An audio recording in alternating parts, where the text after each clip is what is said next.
Hello दोस्तों, आज की वीडियो में हम एक्सप्लेन करने वाले हैं एक रोमांटिक कॉमेडी मूवी को। इस मूवी में हमें एक लड़की की कहानी देखने को मिलेगी जो कि काफ़ी मासूम होती है, लेकिन धीरे धीरे उसे गंदी चीज़ों की आदत लग जाती है। इसके बाद क्या होता है ये हम मूवी में आगे देखेंगे। तो चलिए इस मूवी को शुरू करते हैं। इस मूवी के शुरू में हम लोग एक लड़की को देखते हैं जिसका नाम एलिस है, जो कि एक कैथोलिक स्कूल में पढ़ती है, जो कि रूल्स के मामले में काफ़ी स्ट्रिक्ट है। यहाँ लड़कियों का स्कर्ट का लेंथ स्केल से मेजर किया जाता था।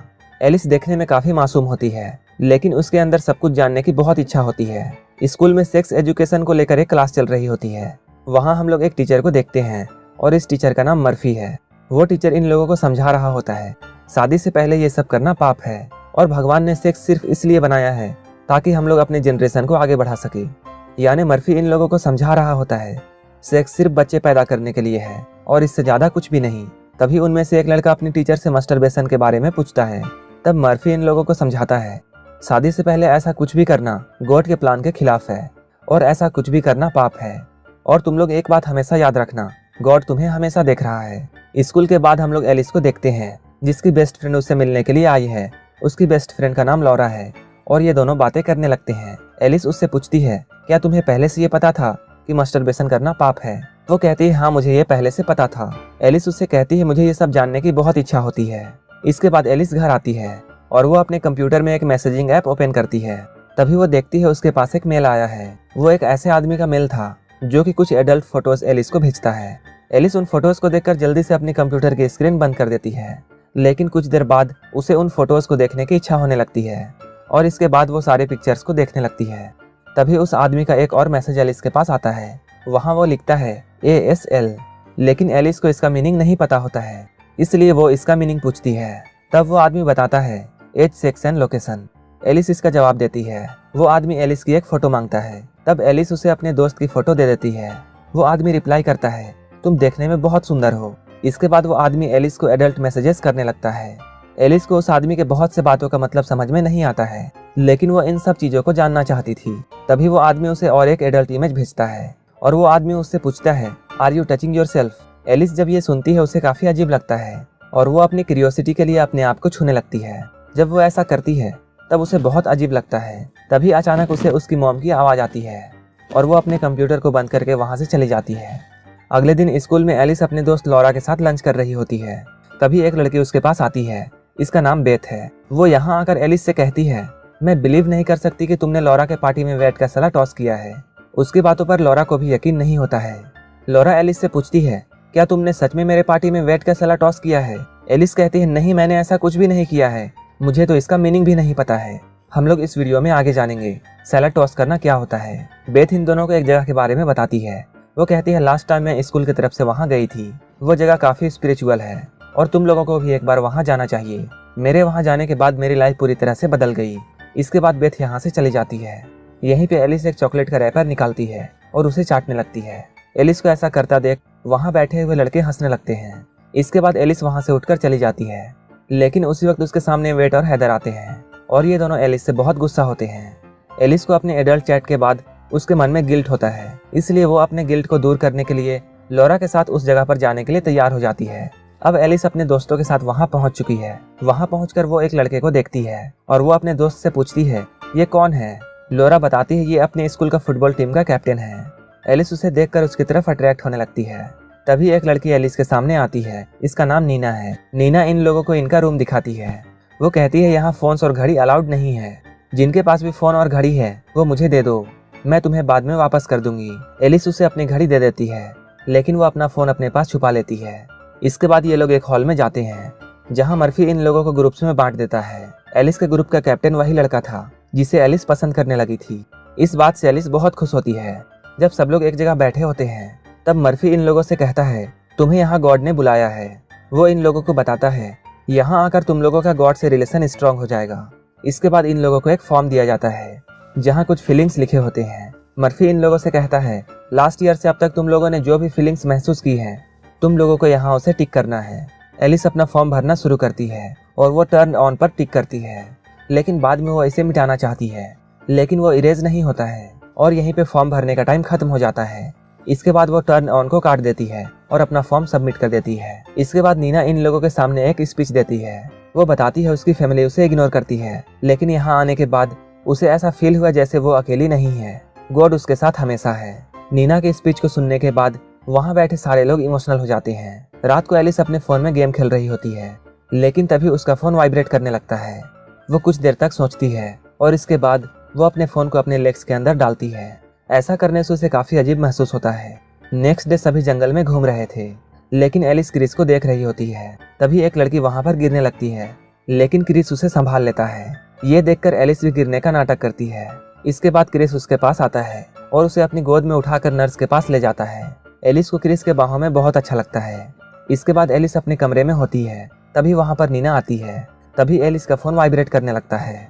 नीना उसके फोन को देख लेती है और वो कहती है तुमने मुझसे झूठ बोला है। इसके बाद वो मर्फी के पास जाती है और उसे ये बात बता देती है। इसके बाद मर्फी एलिस को अपने पास बुलाता है और वो कहता है हम लोग यहाँ कुछ हासिल करने के लिए आए हैं और तुमने हमारे रूल्स को ब्रेक किया है और तुम्हें पनिशमेंट मिलेगा, और तुम्हारी पनिशमेंट ये है कि तुम्हें इस कैंप को पूरा साफ करना होगा। इसके बाद एलिस अपने काम में लग जाती है और वो सभी तरफ साफ सफाई करने लगती है। तभी वो मर्फी के रूम में पहुंचती है, जहां वो उसका कंप्यूटर देखती है।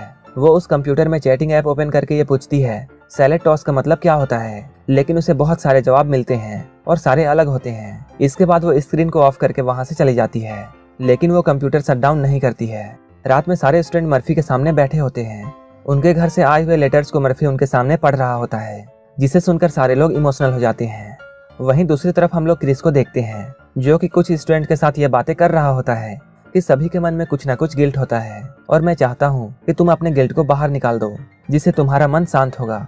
इसके बाद सब लोग अपने अपने गिल्ट्स बताने लगते हैं। यहीं पे एक लड़का इन लोगों से कहता है लास्ट वीक मेरा ब्रेकअप हुआ है और मुझे सभी को ऐसा दिखाना पड़ा जैसे मुझे इस ब्रेकअप से कोई भी फर्क नहीं पड़ा है, लेकिन अंदर से मैं बहुत दुखी हूँ। वहीं पे एक लड़की ये कहती है मेरी दादी माँ की डेथ हो गई और मैं उसे आखिरी बार देख भी नहीं पाई। इसके बाद एलिस की बारी आती है, लेकिन उसके पास कोई भी ऐसी स्टोरी नहीं होती है। इसके बाद वो सभी से झूठ बोलती है। वो कहती है कुछ दिन पहले उसके डॉग की मौत हो गई थी, लेकिन बाद में उसे ये बात पता चली कि उसके डॉग को उसके पड़ोसी ने जहर देकर मार दिया था। एलिस की यह बात सुनकर एक लड़की जोर जोर से रोने लगती है। इसके बाद सभी लोग खाना खा रहे होते हैं। तभी वहाँ पर मर्फी आता है और वो इन लोगों से कहता है तुम में से किसने मेरे कंप्यूटर को ऑन करके वहाँ एडल्ट चैट किया है, लेकिन कोई भी उसे जवाब नहीं देता है।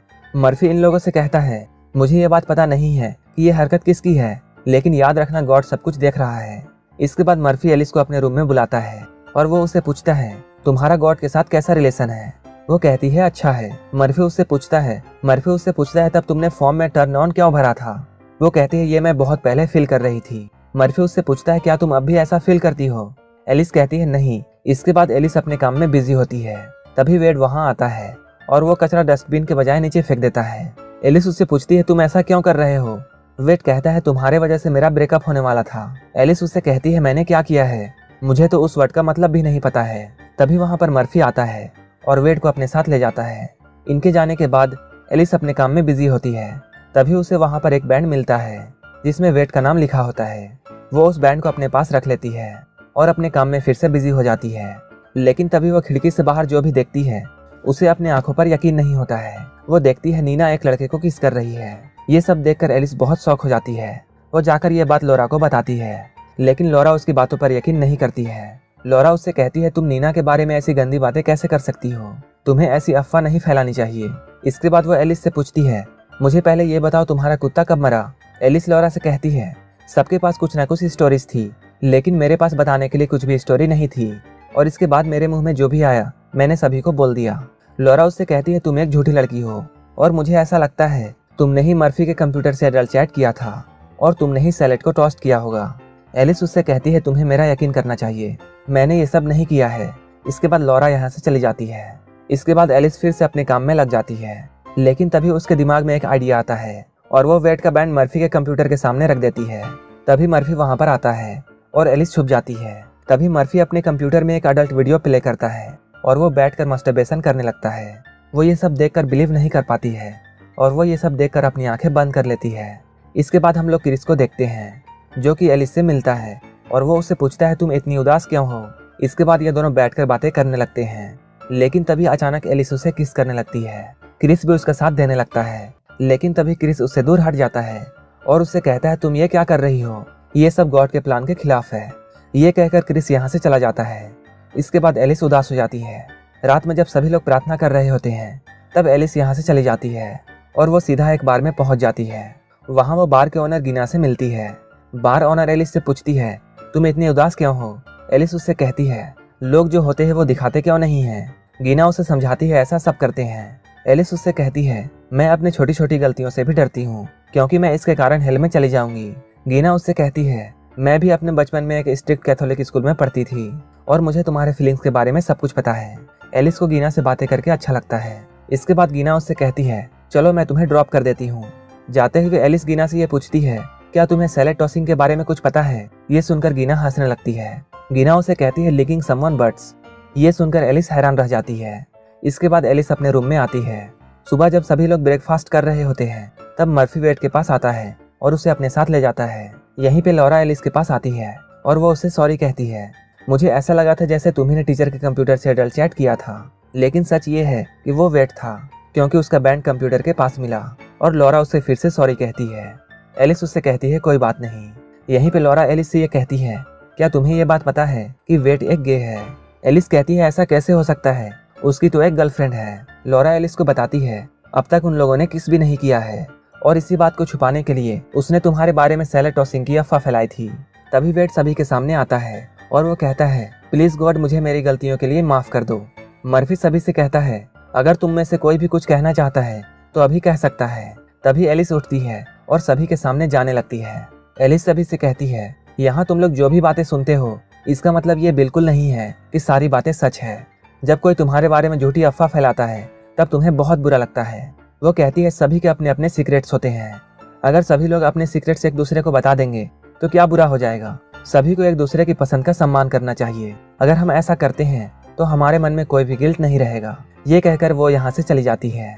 उसकी स्पीच को सुनकर सभी लोग शांत हो जाते हैं। अब उन लोगों का स्पिरिचुअल प्रोग्राम खत्म हो चुका है और सारे लोग अपने अपने घर आ चुके हैं। अगले दिन एलिस स्कूल जाती है लेकिन क्रिस उसे देखकर छुपने लगता है। एलिस उसके पास जाकर ये कहती है, तुम्हें मुझसे छुपने की जरूरत नहीं है क्योंकि जो लास्ट टाइम हुआ था वो फिर से अब नहीं होगा और हम लोग अच्छे दोस्त बन सकते हैं। इसके बाद ये दोनों अच्छे दोस्त बन जाते हैं। इसके बाद एलिस मर्फी के पास जाती है और एलिस मर्फी के साथ बहुत से बातें करती है। मर्फी उससे पूछता है, क्या तुम्हें और भी कुछ कहना है? एलिस उससे कहती है, मैंने एक वीडियो देखा था जिसमें दो लोग रोमांस कर रहे थे। मर्फी को एलिस की बातें सुनकर ये समझ में आ जाता है कि एलिस किस वीडियो के बारे में बात कर रही है। वो फिर से जोर देकर ये कहती है, मुझे पता है ऐसी वीडियो देखना पाप है, लेकिन फिर भी मैंने उसे देखा। क्या इसके लिए गॉड मुझे माफ करेंगे? ये सुनकर मर्फी को गिल्ट फील होने लगता है। मर्फी उससे कहता है, मुझे नहीं पता है, ये गॉड और तुम्हारे बीच की बात है। इसके बाद एलिस अपने घर आ जाती है और वो टाइटैनिक मूवी का कार वाला सीन देखने लगती है और वो फिर से अपने स्कर्ट के अंदर हाथ डालती है और यहीं पर यह मूवी खत्म हो जाती है। अगर आपको ये मूवी अच्छी लगी हो तो एक लाइक जरूर कर देना और ऐसे ही मूवीज के लिए मेरे चैनल को जरूर सब्सक्राइब कर लेना। तो मिलते हैं हमारे नेक्स्ट वीडियो में।